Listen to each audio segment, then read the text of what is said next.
Villager breeders look simple, but if you miss one mechanic, they completely stop working. So in this video, I'll explain exactly how villager breeding works in Minecraft, and then we'll build some reliable villager breeders that you can use in any of your survival worlds. Let's get to it. How villager breeding works. Before we build anything, we need to understand the mechanics, because this is where most breeders fail. Number 1. Villagers must be willing. For villagers to breed, they must first be willing. Villagers become willing when they have enough food and there are available beds. A villager requires 12 food points to be considered ready to breed. Each food has a point value, and as long as the total point value that a villager is holding is at least 12, then your villager will be ready to breed. This is why automatic breeders use farmer villagers. These farmers can harvest crops and share food automatically. Beds are a core mechanic. Beds are the most important part of a villager breeder. For a baby villager to spawn, there must be a free bed, and the villagers must be able to pathfind to that bed. The villagers do not need to sleep in the bed, the game only checks if the bed is reachable by pathfinding. This is why slabs, trapdoors, and half-block gaps are critical. Another way to increase willingness is by trading with the villager. How the baby villager spawns. When villagers breed, the baby spawns near the parents, and immediately tries to pathfind to a bed. Breeder designs exploit this by making the bed pathfindable, blocking adult villagers, and letting only baby villagers fall into the collection area. This keeps the breeder from clogging. To trick mob pathfinding, you can use trapdoors, because when they're open like this, the mobs still view them as closed, so they try and walk across them. As you can see, villagers are actually taller than the player, standing at 1.95 blocks, which means you can block them with the trapdoor like this. Alright, now that we understand the mechanics behind the breeder, let us look at a couple examples. Alright, our first farm is a manual one, because there's no farmer to collect any of the food, so you have to bring the food to them. Just throw it into this little cage here, and then they're going to spawn the baby villager on top of this fence. Because the baby is so small, it can pass through all the gaps here. Once it falls down, he's going to be in our collection area, where we can throw a minecart through, collect him, and send him on his way. Next up is our automatic farm. So it's automatic because we have a farming villager, because we have a composter in the center. So as you can see, he's going to go around and collect a bunch of crops.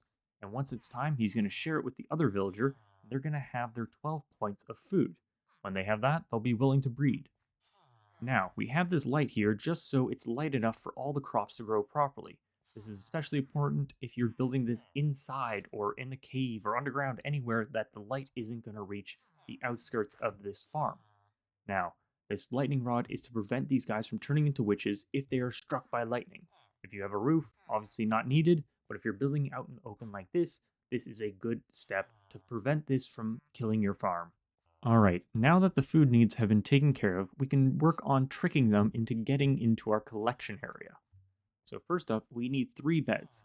One for each of the adults, and then one for the baby villager. Now, we have this blocking the height, so as you saw, he couldn't get through here, because the villagers are too tall.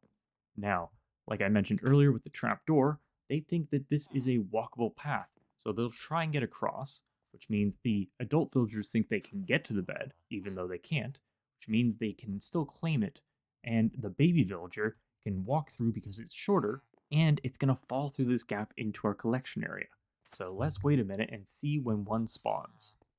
Alright, we got one spawned, and as you saw, he tried to get to his bed, but it was immediately taken into our area here for collection and removal. So you want to get these guys out because if they're too close to the bed, it'll be claimed and you won't be able to get more villagers breeded in. Thankfully, this kind of gives them out of line of sight, which breaks it so it no longer thinks that's its bed, which means they can make another. Now, one last little helpful thing is an off switch, so a basic piston with a block which breaks line of sight, which means they no longer think these are their beds, which means they're not going to be making any more villagers. This is helpful so you don't accidentally leave this running and then come back to thousands of villagers stuck in this tube.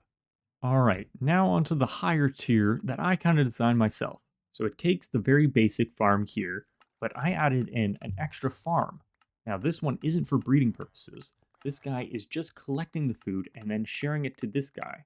It's then interrupted by these hopper minecarts and sent down here to an auto dropper, which shares. Basically, this just accelerates the process, giving more food to these villagers.